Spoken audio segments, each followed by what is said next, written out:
Hello everyone, this is Defense Politics Asia, and this is the Frontline Pui summary for the day of 908 for the 19th of August, the situation report of the SITREP for the Ukraine war or the special military operation in Ukraine. And the mapping here is last done around 6 hours ago, I guess, because just now I have a family event. I wasn't able to do the recording. So most of the stuff happening in today is not on the map. There's only two frontline changes that was from today that I have not reported in the frontline changes report that was already published on the main channel. It's over at Karenevo and Ruskoye Pershnoye. So these two areas. So at Karenevo, there is an update by Creamy Caprice. The geolocation of Ukrainian forces basically inside the eastern part of Karenevo. Oh, that's a too tiny, the line. Yeah. Over at this location, which means that the Ukrainian forces have probably captured this entire street around here. And so this is what is the frontline change around here. I'm still considering whether I should include this area in as part of Ukrainian captured region as well, because they may not actually have captured the street. They may just go on along the water body because it was previously geolocated here. So this is a conundrum. So I'm just going to keep it conservative, but this part will be Ukrainian capture, but the southern part will still remain as a gray zone for now. And however, the Ukrainian mapping has already mapped all the way to this point. So in terms of the Ukrainian mapping wise, it already makes sense. So and then the other frontline change is over at Ruskoye Pershnoye. And this time around, similarly, is a geolocation. Ukrainians are flanking in the north of Ruskoye Pershnoye. The Russians are allegedly holding a strong defense around here. Ukrainians was previously geolocated in the center as they try to attack this area. It's unknown where the Russian positions are at this moment, but with this geolocation, we can see that the Ukrainians are doing a flanking operation into the rear position in order to take the settlement or the village. So this is an interesting development from the Ukrainian side, and I've mapped it in this way. So of course the actual reality on the ground may differ, but this is just indicative. It's just for you to have ability to understand what the hell is happening. This is not reality, this is just mapping. Okay, this is just it's important to note. So don't take mapping like as if this is reality. It's not. This is just an indication of what the latest situation may be like. Important to note. So just like your Facebook or LinkedIn profile, that's not you. That's not you. That's what you want people to think you are. So okay, let's move on to the situation report. We're going to start off with the KURSK front, because okay, so at the KURSK front, the Ukrainian I have already done the KURSK update, but I will just briefly go through the situation over at the KURSK front. Over at this Tekhino, okay, or we should call this the Glushkovo sector. I'm not sure which name to give it, but the Ukrainians have destroyed two more bridges over at Zavanoye, and this one is over at Kariz. And these two bridges, including the Glushkovo one, indicate that the entire river system here do not have any more bridges. And latest information also suggests that the Russian crossing, probably by Puntun, is also now destroyed by the Ukrainians. So the Ukrainians now have a free reign, because the Ukrainians have also attacked into this western part, this western flank, and they most likely have blocked any possibility of the Russians going to reinforce this area here, which means that the Russian forces that defending Tekhino is going to have some problems right now. They're not going to have resupply, reinforcement, and tentatively there is already reports coming from pro-Russian sources seemingly to suggest that there is some problems evacuating the civilians from this region. And to me, they should have known better. This is pretty obvious what is going to come, and they should have done the evacuation earlier. So the Ukrainians now are ready to attack this area here in the pincer. Russian forces have shelled the region of Kurzok as well as Vorozhba, and further confirming that Ukrainian presence around this region, which means that the Ukrainians are ready to poised to attack into Tekino in a probable pincer attack. So this is currently unfolding over at this sector. Over at the western sector, so we go into details around this area. Ukrainian forces have captured the Snagos, and then they have also seems to have captured Vishnevka. Based on the information from Ryba, they say that there's fire damage on Ukrainian forces at Vishnevka, but we cannot fully confirm. Tentatively, we're going to put this into a gray zone in the sense that there is overlapping mapping. Ukrainian mapping is going to stretch all the way to Krasno-Otoberskoye as well as Komarovka, which is the two locations where the Ukrainians previously have attacked. And Russian forces is reportedly shelling Vishnevka and Snagos. So Ukrainian forces most likely is there. So that's the situation around here. And we're going to move further up north from this area over at the Karinevo region, as mentioned in the frontline changes report. Ukrainian forces geolocated within the western part of Karinevo, confirming their presence around this area here. Ukrainian forces are attacking Karinevo, so this is probably related to the attack. However, the Russians are currently holding a strong line. Whether they will continue to hold this line remains to be seen. This is a major city, so of this region. So the Russians losing this area will allow the Ukrainians to have yet another Sudja, another place where they can actually regroup and use it as a base for further operations. So I don't think the Russians will want to give the Ukrainians this. And the Ukrainians are attacking at Olgovka. So this is still ongoing. There's still no indication of Russians losing Olgovka entirely yet. So we will just continue to wait for more information tentatively. So that's the situation around here. The Ukrainians are attacking Olgovka.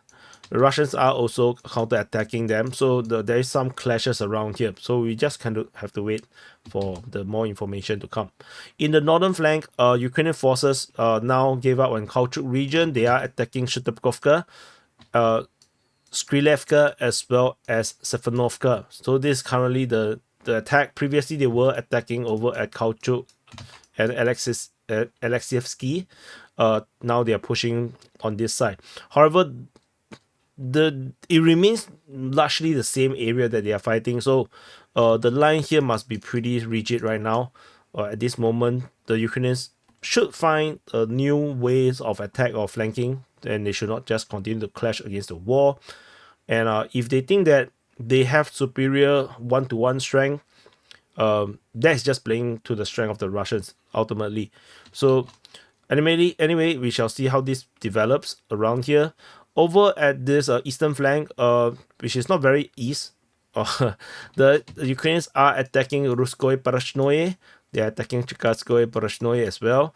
And as mentioned in the frontline changes report, in the latest report, it seems that the Ukrainians are doing this flanking movement to the rear position, and this would likely cause the Russians to evacuate or retreat away from Ruskoye Parashnoye, compromising the entire front line around here.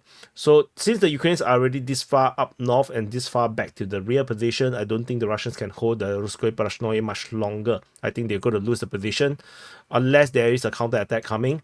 But yeah, I don't think so. So that's all from this area here. Over at the Sudja region, in the center flank, the Ukrainian mapping has claimed that Martinovka has been captured by the Ukrainian forces, according to information from Deep State UA, and fighting remains to be reported to be fighting around here. We shall see how this goes. And previously we have information from Russian sources on yesterday's report saying that the Ukrainians attacked Raskaya Konopolka from Agranom. This confirmed Ukrainian capture of Agranom. So this is the tentative mapping that we have right now, and we shall see whether we have any clarification of the mapping.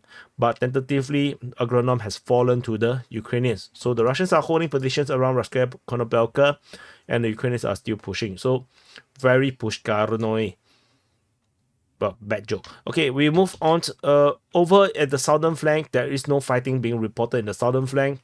The fighting previously reported at Borki, over at Chekatskaya, Konopelka, Tanasievka, Sputnoy, all is not reported. So within the Sumy region, there's still shelling reported over in Basivka, Satki, Baropilia, as well as Novosich. So these various locations may suggest Ukrainian presence around this area here, and they look very strategic.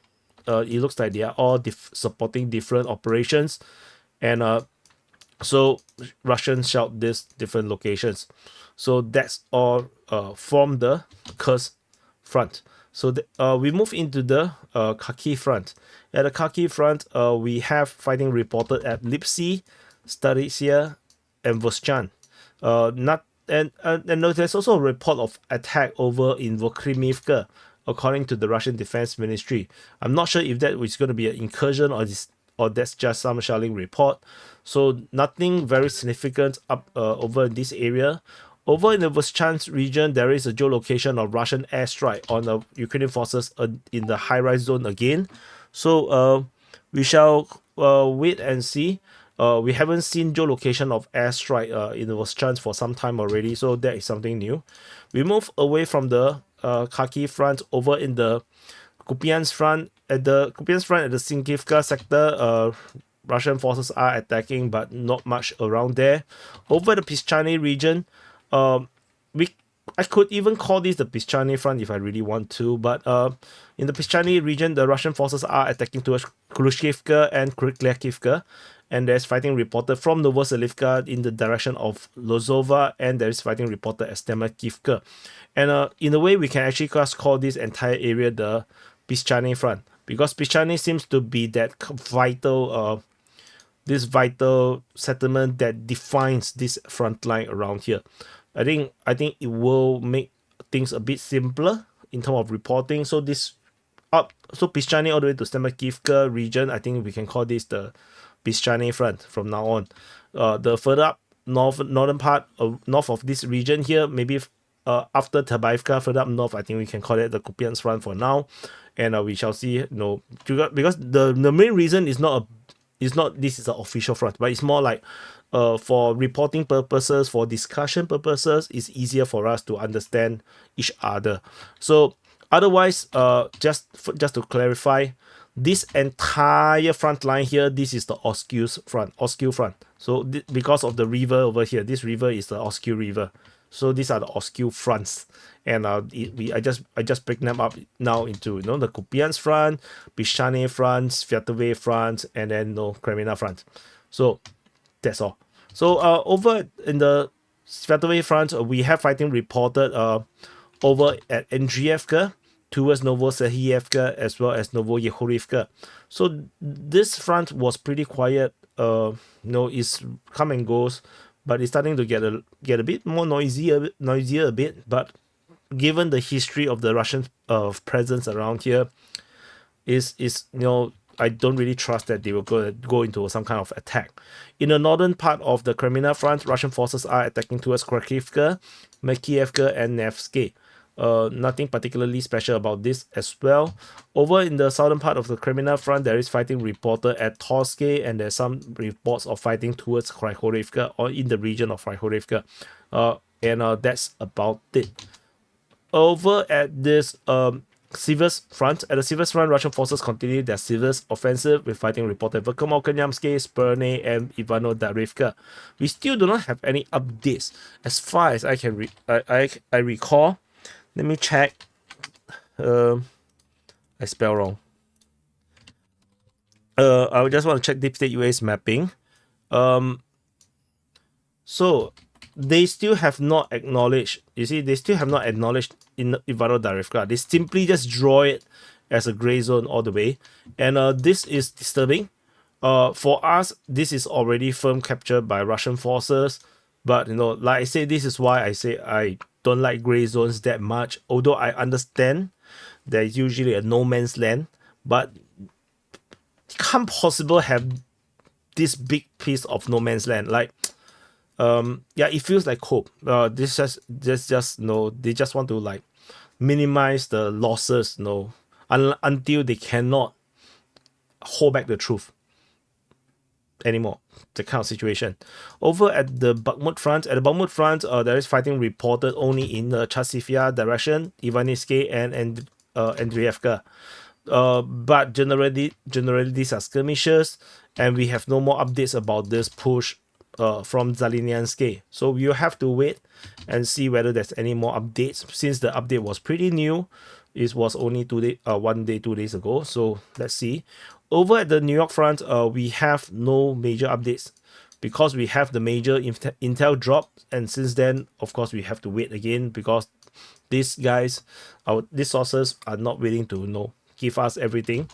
Fighting reported at Druzhba, at Tustorex, Zalizny, Nelipivka, New York, and then Alexandropil.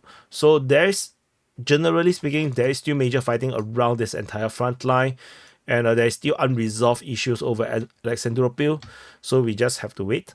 Moving into the Adivka front, in the northern flank of the Adivka front, there is fighting reported at Kalinove, Zelenopole, Vozdevizenka, Yelizavetivka, and so this is not the main push. So no, these are just harassment.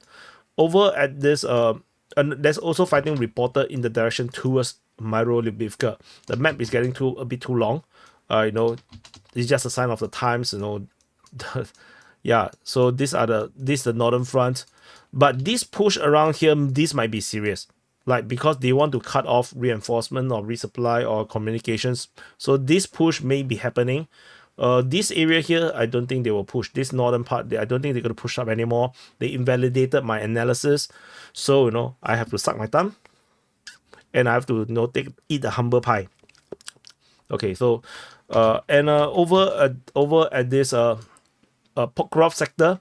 At the Pokrovsk sector, we have, can I zoom in, zoom out? Okay. So Pokrovsk sector, that Russian forces are still in the battle of Horodivka, and the latest mapping by the Ukrainian side, the Deep State US mapping, have acknowledged that the southern part of Horodivka has fallen to the Russians, and they have acknowledged the Russian capture of Zuravka, and the Russians are now pushing towards Krasnaya, and the fighting was reported in the region of Mykolaiivka as well. So the Russians are pushing in this area here. Russians are also pushing towards Novohorodivka in the region of Mykolaiivka, and they are fighting in at Zavidny as well. According to the Ukrainians, they have not acknowledged the entire full extent of the Russian mapping yet, and their mapping is only up to this point, which means that they have only acknowledged the capture of Mizove in this region here, and they claim that the fighting is over at Komashivka and over at Pitishe. Pitishe is reported by the Russian Defense Ministry and the Ukrainian Defense Ministry, but the latest Ukrainian Defense Ministry now mentioned Komashivka. Maybe they are trying to acknowledge Deep State US mapping. So anyway, the Russian sources claim that the Ukrainian forces are withdrawing from Pitishe. Take it with a pinch of salt. Most of the time they say that never happens. So I learned my lessons. There is geolocation of Russian FPV drone strike in the north of Horodivka, and within Horodivka itself, there is a geolocation by Chris 759. We haven't seen his geolocation for a long time. Finally, he's back, and this geolocation is actually a journalist, the pro-Ukrainian journalist, shooting videos within Novohorodivka, showing that the fighting have already arrived in the area. So that's that. Further south, in the southern sector, I'm not even sure how should I draw this because the sector is so big, man. Like if I zoom in, okay, so there is this interesting situation of Mykolaiivka. The Russians are now attacking in the direction of Mikhailivka and Selidove. Selidove is a major city around here. It's pretty big. So the Russians taking Selidove could be also disastrous for the Ukrainians. And particularly over in the Selidove, just off at Vishneve, there is a train station. So no railways. No, the Russians love the railway. So Russians taking Vishneve may be interesting for the Russians. They may want it. They want Selidove. They can cut the highway. So and the highway is probably already cut over at the Marinivka, Mykolaiv region as well. So the Russians are going to be pretty keen, but it's not very useful, this highway, because they have to take a lot more Ukrainian grounds before they can actually use the railway station, railway line all the way to Selidove. So, and in this over in the uh, there, the Ukrainians have also acknowledged the fall of the entire region. So not just Mazove, but entire region, all the way to Yasnoborodivka. Oh my God, why this? I really pull this back. So, the entire region along the eastern coast of the river has been fallen to the Russians, and this confirms the Russian capture of Skushny as well. And they have kept this quiet for a long time. You can clearly see that this is impossible to happen over one day. So they have held back the information, and they finally acknowledge this information that the Russians have taken all this ground. But they fall short of the Russians taking the isthmus around here. The Russian mapping actually includes this area as well. So let's see how this goes, whether in the next 24 hours Deep State UA will acknowledge more losses of ground that comes in line with the Russian mapping. So further south, we have fighting reported at Nevelsky, according to the Ukrainian Defense Ministry. So this is a very secluded front. In Chinese, we call this the bird do not lay egg place. So if the bird don't even want to lay egg over there, this is horrible place. So over in the Krasnohorivka, we have fighting reported at the Battle of Krasnohorivka, but not much. The Russian sources say that they are fighting in the northwestern outskirts, and but they're fighting along the Sadovaya Street. Sadovaya Street is this one. So the Russians are pushing westward in the lower chopstick. So let's see how this go. I don't think I need to explain what is a chopstick over here again, right? If you don't know, watch more SITREP, you will know. So and over at this Vodian line, Russian forces are attacking at Konstantinivka in the direction of Vodian, at Vodian, or near Vodian, and at Voleda. So interesting, I say, is Voleda. Why is the Russian pushing Voleda? That's interesting. There's not much news about the Vodian situation, and there's no updates regarding Konstantinivka, which means that the next intel drop is going to be shocking, I believe, because the Ukrainian lines here has collapsed. So we're going to see some big changes. Better Konstantinivka, the Russians were pushing. So no updates for this many days.